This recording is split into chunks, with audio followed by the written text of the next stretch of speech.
Welcome to Pulp Era Story Reviews, Episode 5.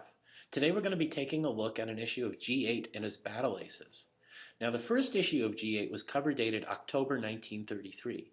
The series was set during the Great War, what we now refer to as World War I. The main character, known only by his codename of G8, is the top spy for the Allies. He's also an ace pilot, so he's kind of multitasks as he fights the Germans. Now, his companions in adventure were the muscular Bull Martin, and the small and wiry Nippy Weston, who was also a skilled magician, something that came in handy when they were doing spy stuff. Now, the portrait illustration of Nippy here is from the issue we'll be reviewing. I'm afraid the artist here makes poor Nippy look like he's a 13-year-old, but he is a grown-up and a skilled pilot and a skilled spy.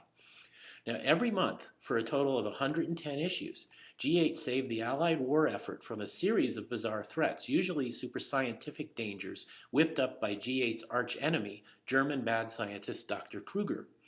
Now, the premiere issue involved giant bats that spewed out poison gas. Other threats would include a cloud that could exude a plane-crushing hand, or men surgically altered into werewolves, or genetically enhanced giant eagles, or my personal favorite, skeletons with death rays. All these stories were products of Robert J. Hogan, a very talented pulp writer who could construct entertainingly bizarre plots peppered with truly exciting action set pieces. So if you accept G8 for what he is, you can have a lot of fun reading his adventures.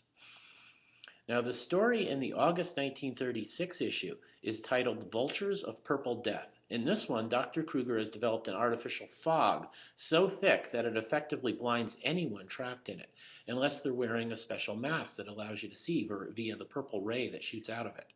Now, using this fog, the Germans are able to massacre several divisions of Allied troops and shoot down numerous Allied planes. Now, G8 begins his quest to find out a way to counteract this fog, but the Germans then use it to kidnap the top American commander, forcing the spy to travel through the sewers of Paris, fighting off vicious rats in order to eventually rescue the general. Now, not long after that, the Germans use the fog in an attempt to kidnap or kill G8 himself, but in a very exciting fight scene, the spy is able to fight off his attacker despite being effectively blind. So G8 then takes to the air in a desperate attempt to deal with the fog. His plane is damaged in a dogfight, so he employs the rather unusual tactic of jumping from his plane in midair to grab on one of the ropes dangling from a German observation balloon.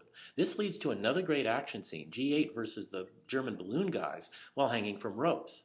Now, this works out well enough for G8 to reach the ground safely, and through the careful application of violent death, acquire some of the special masks. He passes these out to some American troops. Now, that would seem to counteract the threat of the fog, but G8 and his battle aces are soon captured, and they learn that the fog is only the first of two new superweapons. Unless G8 and his allies can stage an escape and steal a handy tank, it looks as the Germans might win the war in one fell swoop. Now, Vultures of Purple Death is a typically entertaining G8 novel. As usual, Robert Hogan gave us a plot that makes sense in context of the world in which G8 exists, and it gives us several really fun action scenes. The ending is a bit rushed. Action covered in a few paragraphs at the climax really needed a few pages to be fully appreciated. This is actually a common flaw in the G8 novels. Hogan often seemed to have a bit of trouble jamming his story ideas into the required word count. But this is really a minor flaw. The novel as a whole is fun to read, and it succeeds in its goal of providing us with escapist fun. Now, that's it for now. I'll have another video review soon. In the meantime, visit me at my blog at comics, old time radio, and other cool stuff.